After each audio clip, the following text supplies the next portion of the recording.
Sorry about all the background noise. I finally just got out here this morning. I wanted to give you an update on my green tower, how it's doing. As you can see, it's full and lush now. It took a while for it to get there. But I want to mention one thing. I have so many different kinds of lettuce in here. And these lettuces will grow until we get to probably May or June. When it gets hot here, then of course they're going to die. And what I'm going to do, and I've been doing, I just come with a pair of scissors and clip off a few leaves out of each one of these little lettuces, and I'm not pulling them out, so they will produce more leaves and more salads. And it looks beautiful because I also put some flowers in here too. And also have some carrots growing in here. Those are carrots, carrots, and carrots, and carrots. Probably the carrots I'll carefully pull out a little at a time and add to my salad also. I put way too many carrot seeds in here, but we're going to do the best we can. But I have enough lettuce growing in here now to have a salad probably almost every day and still have it for at least another 3 months. I've already been picking some off, so even though it looks very beautiful and lush, I have been picking lettuce. I think the green tower is working out fine. Now this green tower is not new. I've had it for probably like 3 or 4 years, and you see it still looks really nice. It is setting in direct sun, so it gets a lot of sun on it every day, year round. But still, everything looks good in here and the color looks good. So if you want to have a nice little garden and you don't have a lot of space, the green towers are a great way to do it. They're a little on the pricey side. I'm not going to say they're not, but I'm going to try to buy one every year until I get about 4 or 5 of them, I think.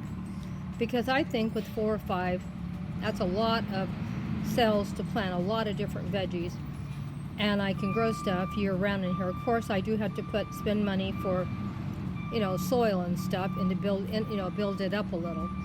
But as you can see, it's working out great, and everything looks really beautiful and lush. Now, when it gets summertime, it's a little harder here because it is really hot.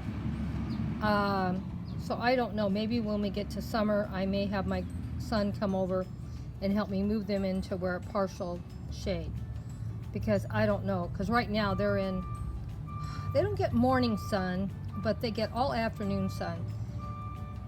And so it gets pretty hot here and intense in the summertime. So we'll see. I may still practice and see. Some things love the heat.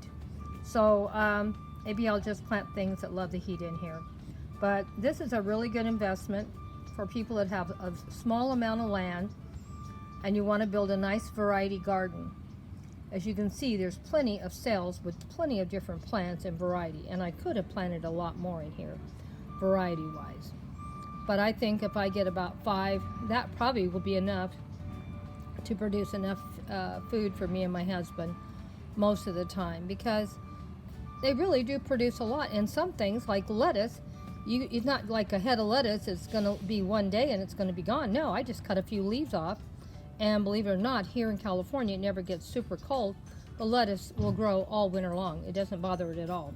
The only thing that bothers it doesn't like our summers. They're too hot. And I've tried other lettuces, and none of the lettuces that say they can make it in the heat can make it here where I live. It gets too hot. But I think it's beautiful. And the best part is, when you get older, you don't want to be on your knees weeding and checking for bugs and stuff.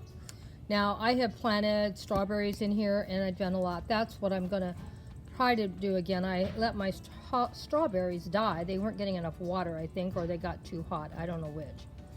So I have some new containers that I'm going to maybe put my strawberries where they don't get so much direct sun, and get them put in the backyard where they get all morning sun, and the late hot afternoon sun maybe be in the shade. So we'll see. Like I said, the great thing about this piece of property that I live on, there's always a different place of light around here. Some areas like the front yard is just super hot. There's no shade in the front yard at all. There's no trees or anything. So to grow tomatoes in my front lawn or my golden berries, they're great. Those plants love the sun and the heat. So I'm going to plant a lot of stuff in my front yard this year, and next year I'm going to plant even more. So I'm going to rotate and see what works good in my climate, in my property, and see what we can do.